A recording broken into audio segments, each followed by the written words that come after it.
Halo, salam satu data. Sore ini saya akan menjelaskan terkait panduan PPG dalam jabatan tahun 2022 untuk calon peserta. Nah, sekedar informasi, hari ini yang seharusnya jadwal pendaftaran seleksi administrasi untuk PPG diundur untuk 2 hari yang akan datang, ya. Nah, saya akan menjelaskan terkait tata cara untuk pendaftaran PPG dalam jabatan tahun 2022. Nah, ini ada buku panduannya. Yang pertama adalah teman-teman harus mengakses situs ppg.kemdikbud.go.id pada halaman browser perangkat Anda. Nah, ini sebenarnya ada banyak caranya. Teman-teman silakan akses ini atau teman-teman silakan akses ppg.simpkb.id. Ini sama saja gitu ya caranya. Jadi teman-teman silakan pilih mau klik yang ini baru masuk ke SIMPKB atau langsung ke SIMPKB-nya sama saja gitu ya. Di gambarnya silakan teman-teman klik di pojok kanan atas login SIMPKB. Kemudian langkah kedua adalah untuk masuk ke aplikasi pendaftaran PPG SIMPKB, teman-teman sudah memastikan bahwa sudah memiliki yang namanya akun UKG dan passwordnya dan sudah aktif di SIMPKB. Nah, bagi teman-teman yang bertanya, jika saya lupa password, apa yang harus saya lakukan? Yaitu melakukan reset. Nah, resetnya sendiri ada 2 cara, yaitu jika teman-teman sudah bergabung di komunitas, silakan hubungi ketua MGMP komunitas teman-teman untuk melakukan reset. Jika tidak tergabung di komunitas, silakan hubungi admin SIMPKB dinas masing-masing. Nah, silakan teman-teman login ke SIMPKB masing-masing menggunakan akun yang sudah aktif. Setelah login, nanti jika teman-teman termasuk ke dalam sasaran calon pendaftaran peserta PPG dalam jabatan tahun 2022, akan muncul notifikasi sebagai berikut gitu ya. Nanti akan ada tampilan hasil dari pemutakhiran data. Nah, pemutakhiran data ini sendiri diambil per tanggal 30 Januari 2022 kemarin, sesuai dengan surat edaran yang sudah disampaikan beberapa waktu lalu. Nah, di sini sendiri ada contoh teman-teman yang sudah memenuhi syarat untuk pendaftaran. Nanti ketika termasuk di dalam pendaftaran itu akan muncul yang namanya poin lengkapi profil. Nah, di situ berarti teman-teman diminta untuk melengkapi profil biodata diri. Silakan klik lengkapi profil, nanti akan muncul jendela konfirmasi pendaftaran. Pilih ya untuk melanjutkan pengisian profil. Nah, di sini nanti ketika teman-teman klik lengkapi profil, ada peringatan yang kita harus menjawab iya, ya. Kemudian kita akan diarahkan ke halaman biodata diri. Nah, ini adalah tampilan dari halaman biodata diri. Nah, di sini sendiri sudah ada informasi dasar yang sudah terhubung ke Dapodik kita. Tetapi kita tetap perlu melakukan pengisian lengkapi. Jadi silakan klik di pojok kanan atas lengkapi. Nah, setelah kita klik lengkapi, nanti akan muncul nama, jabatan, gelar depan, jabatan fungsional, dan gelar belakang. Kemudian ada instansi asal, mapel yang saat ini sedang kita ampuh. Ya, kemudian ada informasi rekening dan lain-lain.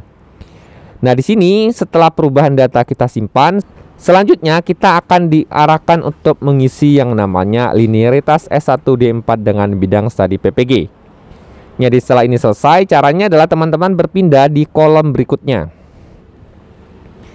Nah, di kolom berikutnya, di kolom linearitas S1, teman-teman silakan ulangi dengan cara klik lengkapi.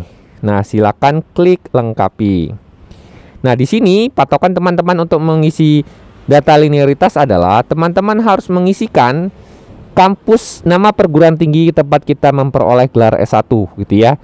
Nah, di situ ada perguruan tinggi, itu ada referensi dikti, kemudian jenjang pendidikan itu adalah S1, program studi itu ada referensi dikti, itu berdasarkan dengan ijazah kita, kemudian tahun lulus ijazah, kemudian bidang studi yang akan kita ambil, kemudian jenjang bidang studi yang kita ambil itu berdasarkan referensi SE. SE-nya adalah surat edaran ya, surat edaran linearitas. Jadi teman-teman pastikan sesuaikan jenjangnya dengan jenjang yang akan diambil bidang studinya.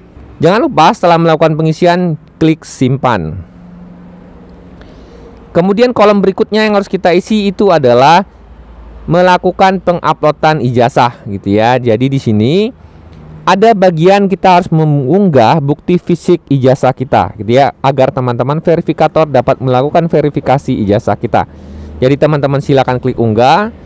Kemudian siapkan hasil scan ijazah kita dengan format PDF dengan minimum ukuran 20 KB dan maksimum 1,5 MB.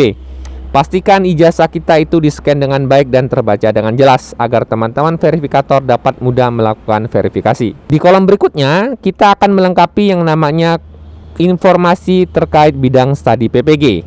Caranya sama, teman-teman jangan lupa klik yang namanya lengkapi. Kemudian di poin itu, silakan isikan jenjang bidang studi dan bidang studi PPG Anda. Jangan lupa klik simpan.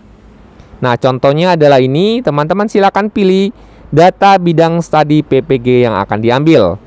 Ini silakan teman-teman sesuaikan dengan surat edaran yang ada pada pengumuman PPG dalam jabatan tahun 2022. Setelah melakukan pengisian informasi biodata diri, selanjutnya adalah kita harus melakukan unggah berkas pendukung. Berkas pendukung yang harus kita unggah antara lain adalah SK pengangkatan pertama. SK pengangkatan pertama ini adalah SK kita pertama kali ditugaskan sebagai seorang guru. Kemudian yang kedua adalah SK pengangkatan atau kenaikan pangkat terakhir. Ini bagi teman-teman yang berasal dari PNS. Atau ini bisa juga menggunakan SK pengangkatan dari SK ketua yayasan bila dari teman-teman swasta. Kemudian SK pembagian tugas jam mengajar. Yang keempat adalah fakta integritas. Nah, untuk bagian SK mengajar sendiri diperlukan itu adalah 2 tahun terakhir, yaitu 2021 dan yang sekarang 2022. Berarti sebelum teman-teman melakukan pendaftaran PPG, pastikan berkas teman-teman sudah disiapkan. Untuk fakta integritas sendiri, silakan teman-teman akses dari web SIM PKB-nya. Jadi silakan diunduh, kemudian teman-teman tanda tangani dan dibubuhi dengan materai. Jangan lupa semua berkas yang diupload itu adalah berformat PDF. Setelah semua berkas diupload, jangan lupa klik simpan. Lakukan semua pada berkas-berkas yang diperlukan. Poin berikutnya, setelah kita melengkapi profil dan mengupload bekas-bekas pendukung berupa file-file PDF, langkah selanjutnya adalah kita akan melakukan survei.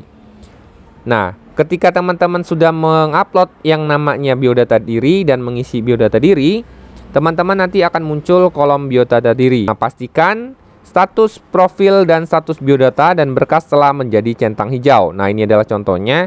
Ketika teman-teman melakukan klik biodata diri, pastikan status pemenuhannya sudah terchecklist hijau. Nah, setelah teman-teman sudah terchecklist hijau, baru teman-teman bisa klik yang namanya ajukan berkas.